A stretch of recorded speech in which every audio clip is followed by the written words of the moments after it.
Hey all, Peter Zeihan here, coming to you from above Telephone Canyon in Zion National Park. Today we're taking a question from the Patreon crowd, specifically considering that over the last year Mexico has just gotten more and more violent. Is now the time to consider some sort of U.S. military action across the border? The short version is, oh God, please no. But it's a real question. I don't mean to dismiss it. We do need to break this down. First things first, we need to understand why the violence has gotten so much worse, and it has really nothing to do with policy in Mexico. It has to do with the nature of the drug war itself. For the longest time, the drug war was about cocaine. So that was a mechanic that we understood. There was a supply chain that we knew. It was an agricultural product.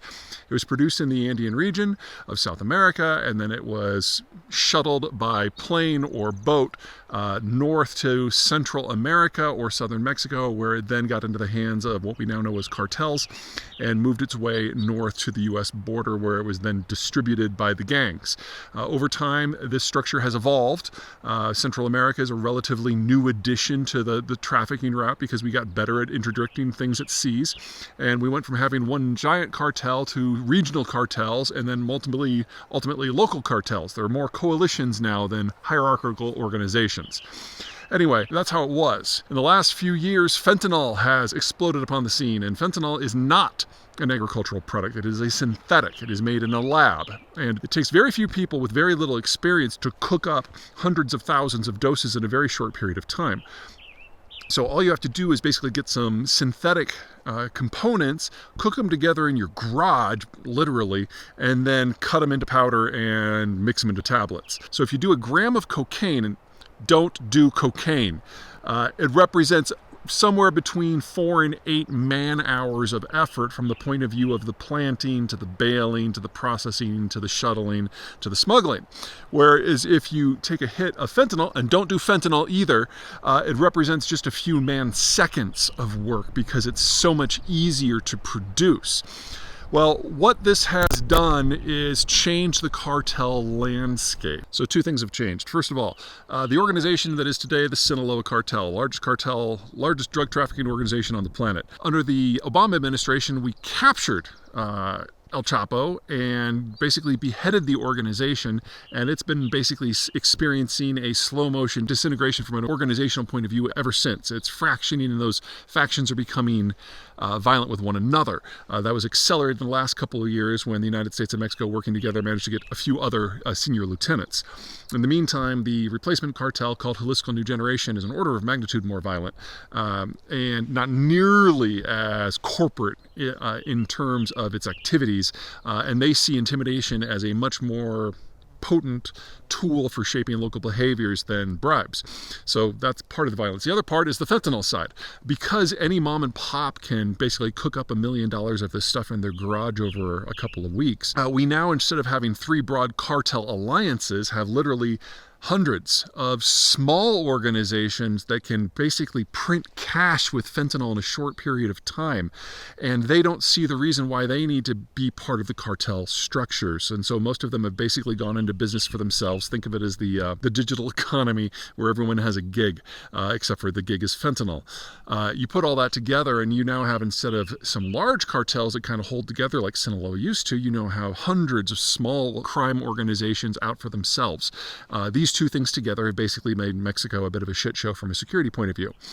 Now we can start talking about what the United States can do. Basically, there's 5 options. Only one of them doesn't suck. The first option: use drones, monitor the border, maybe even do some targeted strikes. We're kind of halfway into this already. The Mexicans tried to talk us out of doing border monitoring, but the Trump administration didn't care. We haven't started using the drones in an armed capacity to strike on the other side of the border. And honestly, this doesn't do a whole lot. I mean, yes, you can see the border and go deeper, but consider the volumes involved. If you have 20 pounds of cocaine in a backpack, that's $250,000. If you have 20 pounds of fentanyl, pure fentanyl, and you want to bring it across the border and cut into pills, that could be up to $10 million. So you're not going to pick that up with the drone. That can be smuggled in your glove compartment. It's not an effective tool against that type of activity. It's not that it does nothing, it just doesn't do much. So that's one. Number 2.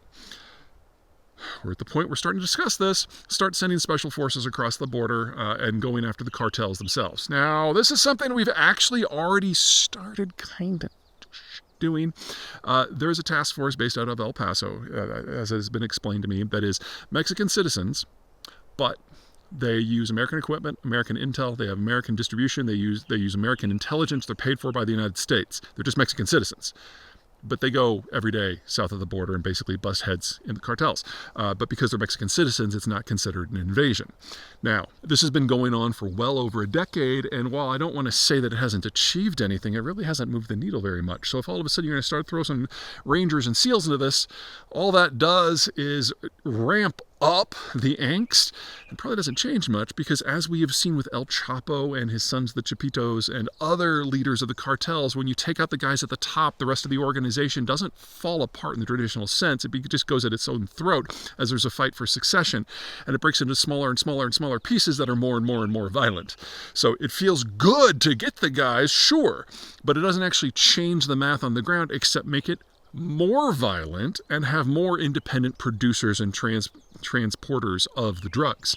Option number 3, which I have not seen seriously considered, but has been floated out there: cross the border with the army and encircle and administer, take over, invade, take over, conquer all the border cities, places like Juarez and Tijuana. 20 pounds of cocaine is $250,000. 20 pounds of fentanyl is $10 million. Even if you move the border, there's still a way through, especially if you're going to have a commercial relationship with a country like Mexico that is our largest trading partner in every economic sector: manufacturing, agriculture, and energy. So putting Americans in charge of security south of the border, to be perfectly blunt, we tried this for 20 years in Afghanistan and Iraq, countries where we did not care and were not exposed to the local economies. In Mexico, we are. So if you were to do something that breaks down those corporate relationships, then you're talking about having a recession in the United States that is at a minimum 4 times as bad as what we went through back in 2007 to 2009. I would recommend against that. The final one is even more dramatic, but might not be quite as bad economically. Draw a line in Mexico that roughly goes from Monterrey to Durango, and just take everything north of that line.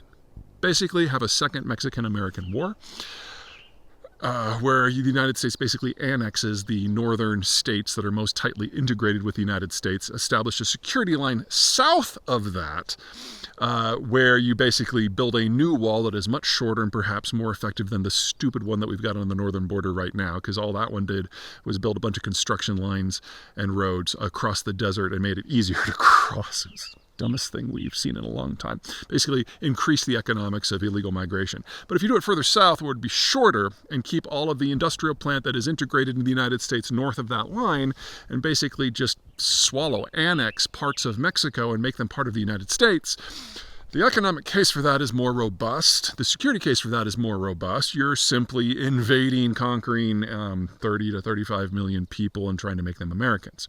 Now, again, we tried a version of this in Iraq and Afghanistan. Just because I think it's a less horrific option than just grabbing the border cities does not mean it gets the Peter Zeihan stamp of approval.